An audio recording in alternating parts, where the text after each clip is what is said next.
آپ نے کہا کہ وہ قربانی کی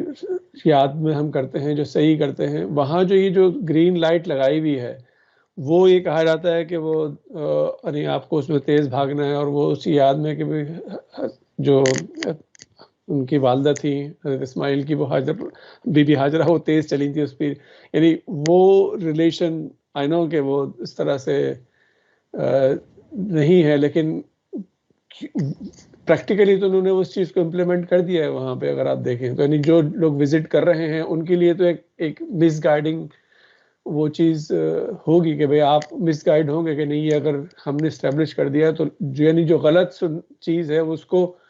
سمجھ لیں ہم نے پریکٹیکلی ایمفسائز کر دیا ہے، امپلیمنٹ کر دیا ہے لوگوں کے لیے. جی، وہ جو ایک رائج تعبیر ہے اس کے مطابق لوگ وہاں پہ یہ کام کرتے ہیں، لیکن اس سے کوئی فرق نہیں پڑتا، اس لیے کہ جو مقصود ہے وہ ادا ہو رہا ہے. لیکن اس عبادت کی جو حقیقت ہے، اس ریچول کے پیچھے جو کارفرما فلسفہ ہے، اس کو لوگ بیان کریں گے. اس میں علماء میں اختلاف بھی ہوگا. یہ تو اس عبادت کی تاریخ یا اس کی حقیقت کے بارے میں ہمیں اختلاف ہو جاتا ہے. باقی جس طرح باقی ریچولز وہاں پہ لوگ ادا کرتے ہیں، اس طرح یہ ریچول بھی ادا کر رہے ہوتے ہیں.